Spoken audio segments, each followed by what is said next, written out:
Don't forget to like the video, share your thoughts in the comments, and subscribe to stay updated with our latest stories.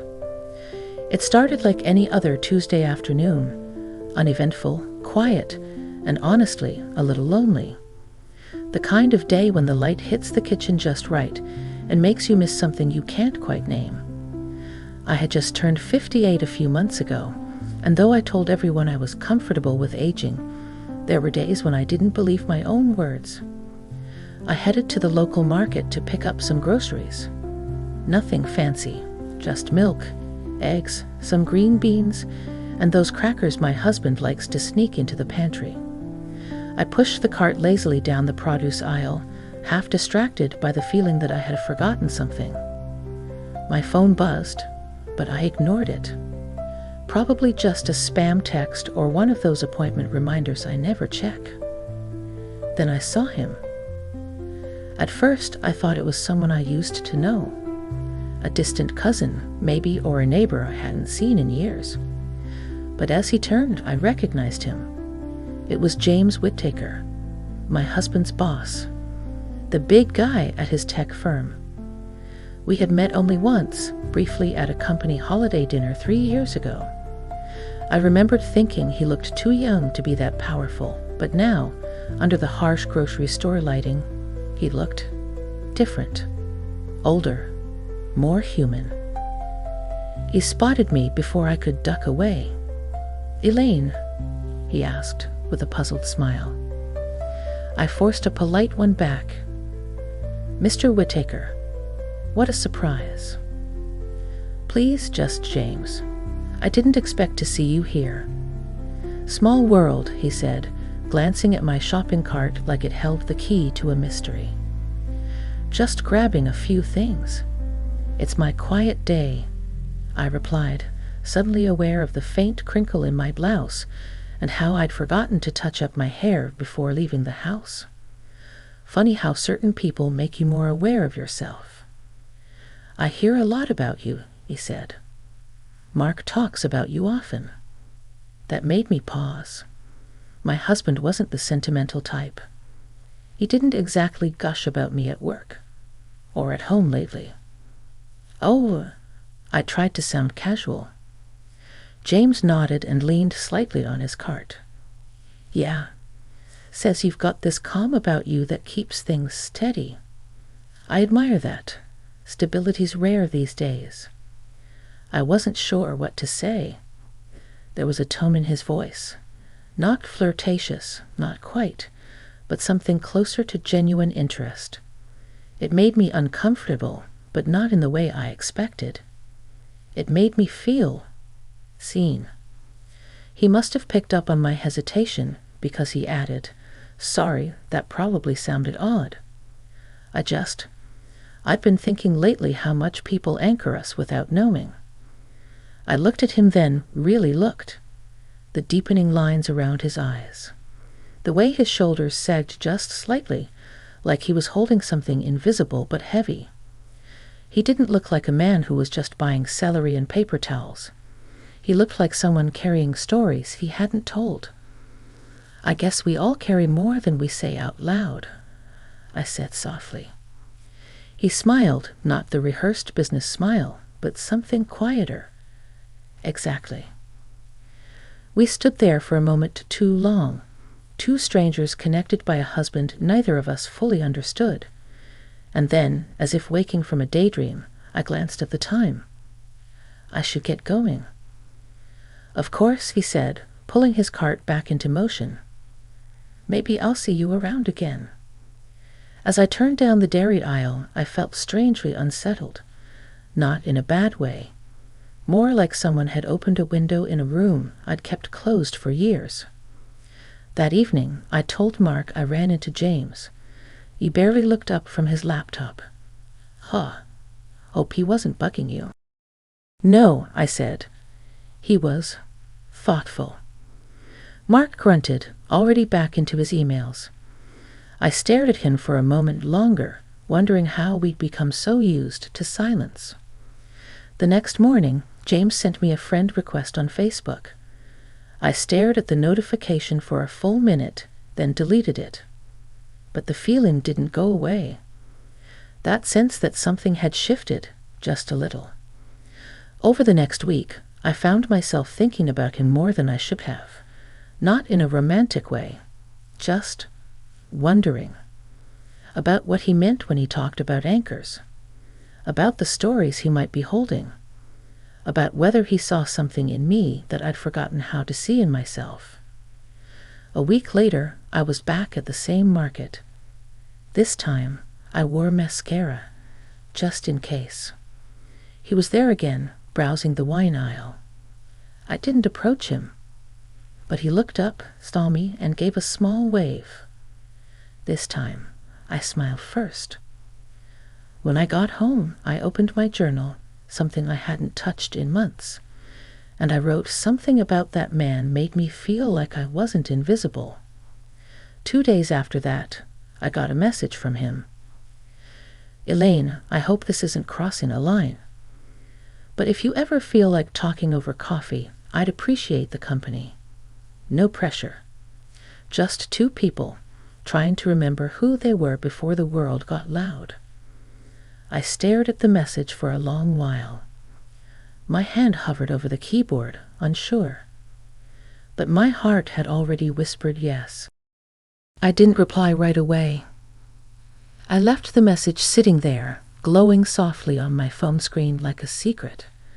For the better part of the afternoon, I went about my chores pretending it didn't exist, folding laundry, wiping down the counters, setting out Mark's vitamins like always. But every time I passed the kitchen table where my phone sat, I felt its pull. The words kept echoing in my mind, just 2 people trying to remember who they were before the world got loud. That night, I lay next to my husband and listened to the low hum of his snoring. Our bodies no longer touched in bed the way they once had. We had drifted to opposite edges of the mattress, like 2 continents that had quietly separated over time. I stared at the ceiling and wondered when exactly we stopped talking about anything real. By morning, I had made up my mind. "Coffee sounds nice," I typed back. He responded almost instantly. "Tomorrow? 10 a.m. at Fernwood Cafe." It was our local spot. Cozy, tucked behind the bookstore, with creaky wooden floors and mismatched mugs that made the place feel like someone's living room. I used to meet friends there years ago, before they all got too busy or moved away. I hadn't been back in a while. When I walked in the next morning, I spotted James at a corner table. He stood when he saw me and gave a warm smile that didn't feel rehearsed. "You look lovely," he said. I felt my cheeks warm. "Thank you. You clean up well yourself." We ordered our drinks and settled into the quiet rhythm of 2 people unsure where to begin. He stirred his coffee slowly, watching the swirl of cream like it held meaning. I noticed how his fingers lingered around the cup, like he needed to feel something grounded. "You ever think about how fast life started moving?" he asked finally. "One day it's noisy with plans and people and expectations, and then suddenly it's just quiet." I nodded, sipping my tea. Sometimes I think I disappeared without realizing it. I used to feel so present in my life. Now it's like I'm watching from the outside. His eyes met mine with a softness that unsettled me. Not because it was inappropriate, but because it was honest. "I used to admire Mark," he said, catching me off guard. "Still do in many ways. But I think sometimes men like him forget that the people waiting for them at home have their own stories." I didn't know what to say to that. It was both a compliment and a quiet truth I hadn't dared voice out loud. For years, I had supported Mark's ambitions, his long hours, his need for control. And in the process, I had started shrinking myself down to fit the space he left behind. James leaned back, exhaling slowly. "My wife left 3 years ago." That startled me. "I didn't know," I said gently. No one does. I never talked about it at work. It was too complicated, and I guess I didn't want to be seen as a man who couldn't hold things together." He paused. "But the truth is, we both disappeared in that marriage long before it ended." His words hit something in me I'd buried deep. We talked for over an hour. Not about work, not about Mark, but about music we missed, books we'd loved in our 20s, how strange it felt to age in a world that glorified youth. It wasn't romantic, it wasn't even flirtatious, but it was intimate in a way I hadn't felt in years. When we finally stood to leave, I hesitated. "Thank you," I said, "for making time." He looked at me for a moment. I didn't make time. I needed this. That night, I sat at the dinner table with Mark. He was scrolling through his phone, one earbud in, half listening as I talked about the neighbor's new fence or the upcoming rain. He nodded occasionally, but I could tell he wasn't really there. And I realized something. I wasn't angry with him. I wasn't even sad. I had just grown. Distant. We both had. I went to bed early and lay awake, thinking about James. Not in the way a woman thinks about a lover, but in the way someone thinks about a window they didn't realize had been painted shut. And now, finally, it was cracked open, letting air back in. The next morning, there was another message waiting for me.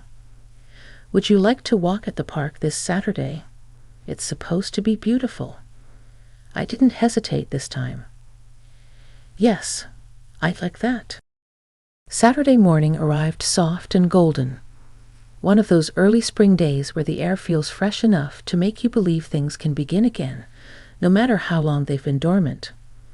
I put on a light jacket, brushed my hair twice, and added a hint of lipstick, just enough to feel like I was showing up as someone present, not just passing through. James was already waiting at the park entrance when I arrived. He wore a navy sweater and jeans, casual but pulled together, like a man who wanted to be comfortable yet still respectful. His smile when he saw me was warm, familiar now. It didn't feel strange anymore. It felt welcome. "I brought coffee," he said, lifting a paper cup. "You always come prepared," I teased. We started walking down the trail, a gravel path that wound through tall oaks and quiet meadows. Birds chirped in the canopy above, and the occasional breeze rustled the branches like soft conversation. We didn't talk for the first few minutes, just walked side by side, sipping coffee, letting the silence fill itself in. Then he spoke. "I've been thinking a lot about what it means to be known." I glanced at him. "Known?" "Yeah. Not just recognized or acknowledged, but actually seen. For who you are beneath the roles, husband, wife, boss, parent. Just yourself." I let that sit for a moment. "That's harder than it sounds." "I know," he said. "But I think we forget we can still become more than what we've been. That maybe we're not done shaping ourselves." We reached a bench near the small lake and sat down. The water shimmered, and ducks glided across the surface like they were part of some old silent ballet. I looked at the ripples and said, "Do you ever wonder who you would have been if you made different choices?" He nodded slowly. "All the time. But then I remember that some parts of me have been waiting quietly in the background, just hoping I'd come back." I smiled at that. There was something deeply comforting in the idea that we don't lose ourselves completely. We just set certain parts aside. Maybe for years, maybe forever. But sometimes, if we're lucky, someone reminds us to go looking again. He turned toward me. "Elaine, I hope I'm not crossing a line by saying this, but I like who you are. The way you listen. The way you carry something gentle and grounded. You don't try to impress, just to connect. That's rare." I felt a tightness in my chest. Not fear, but the ache of being recognized. It wasn't about attraction. It wasn't about drama. It was about someone seeing the quiet parts of me I thought no one noticed. "Thank you," I said. "That means more than you probably realize." A breeze passed through then, and I could smell the early bloom of honeysuckle nearby. The moment lingered, not with tension, but with quiet awareness. We weren't doing anything wrong. We weren't making promises. We were simply being. Eventually, we got up and kept walking. He told me about his childhood, how his mother used to read to him every night, even when he was too old for bedtime stories. I shared how I used to paint years ago, before life got busy with PTA meetings and grocery lists and making sure everyone else had what they needed. "You should start again," he said. "It's not too late." That night, I went into the attic and pulled out my old brushes. They were dusty, and the bristles were stiff, but just holding them brought back something warm. I stayed up past midnight painting a small landscape. Nothing special, just color and light, but it felt like breathing after holding my breath for years. Mark didn't notice. Or if he did, he didn't ask. And I didn't feel guilty. Because something in me had shifted, not toward betrayal, but toward aliveness. Over the next few weeks, James and I met again, sometimes for walks, sometimes coffee. Once we bumped into each other at the bookstore and ended up talking for an hour in the philosophy aisle. There was no agenda, no pressure. Just two people who felt safe in each other's presence. Still, I knew a line existed. And as I sat on the edge of it, I wondered what it would mean to step further. Would it mean I had betrayed my marriage? Or would it mean I had finally acknowledged my truth? Then, one rainy afternoon, James said something that made the air shift between us. "I think I've come to care about you," he said, voice low, steady. "Not in a way that demands anything, but in a way that wants you to have more. Of yourself, of life." I didn't answer right away, because I didn't know if I was ready for the truth that was quietly forming in my heart. I didn't sleep much that night. His words echoed in my mind long after I'd gotten home, changed into my nightgown, and climbed into bed beside Mark. "I think I've come to care about you, in a way that wants you to have more." It was the kind of honesty you can't unhear, and the kind that forces you to look at your life not just as it is, but as it could have been, if you hadn't quietly stopped asking for more. Mark was already asleep, the soft rise and fall of his breath familiar, almost comforting in its consistency. He hadn't noticed the changes in me lately, the nights I stayed up painting, the long walks that left my cheeks flushed, or the shift in how I looked at the world when I thought no one was watching. Or maybe he had, and just didn't know what to say, or care to say it. In the morning, I stood at the bathroom mirror, brushing my hair back, watching the faint lines around my eyes. They weren't just marks of time. They were the story of who I'd become. A woman who had quietly done everything she was supposed to do. A wife, a caretaker, a background presence in someone else's spotlight. But James had seen something different in me. Not because he wanted something from me, but because he had listened. And that made all the difference. The next time we met, I asked him something I'd been holding back. "Do you think we're doing something wrong?" We were sitting on a park bench again, this time under a canopy of late spring blossoms. The air smelled sweet, like lilacs and distant rain. He didn't answer right away. "I think the world tries to define what's right and wrong in such black and white terms," he said. "But I also think being honest with yourself, with your heart, that's never wrong." I nodded slowly. "I haven't been dishonest. Not to Mark. But I've been quiet for so long that it feels like a kind of betrayal to myself. "That quiet will bury you, Elaine," James said softly. "You deserve to be heard, to be felt, to be alive." Tears stung the corners of my eyes, but I didn't let them fall. I wasn't crying because I was sad. I was crying because someone had finally said what I'd spent years trying to believe about myself.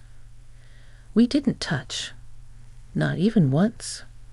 There were no affairs, no hotel rooms, no secret meetings in the night, just words, just presence, just a kind of emotional intimacy that felt more real than anything I'd known in years. I told Mark about James a week later. We were sitting at the dinner table. He was scrolling through his phone as usual. I reached across and gently touched his hand. He looked up, surprised. "I've been spending time with someone," I said calmly. He blinked. "What do you mean?" "I mean I've been talking with someone. A man. James, actually. Your boss." His face changed then, confused, maybe even a little angry, but mostly uncertain. "What are you saying?" "I'm saying that I've been lonely, Mark, for a long time, and someone finally saw me." We sat in silence for what felt like a lifetime. Then he said, "Why didn't you tell me?" "I tried," I whispered, "in the quiet ways. But I think we both stopped listening years ago." That night, we had the most honest conversation we'd had in over a decade. It wasn't loud or dramatic. It was raw, gentle, sad even. Two people realizing that love isn't always enough when connection fades and isn't rebuilt.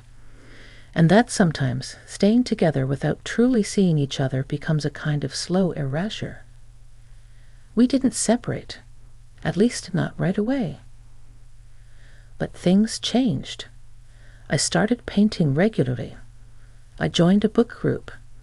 I made plans without needing to check his schedule first. And Mark, he tried, for a while.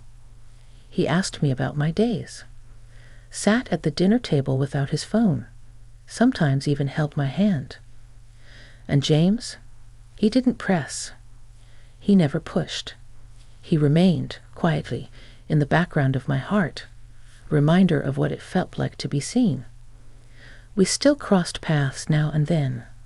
A nod, a knowing smile. Nothing more. But every now and then, when I pick up my brush or laugh out loud with someone new, I feel that shift he started in me. That tiny flame he helped relight. Not a love affair, but a return to myself. And I will always be grateful for that.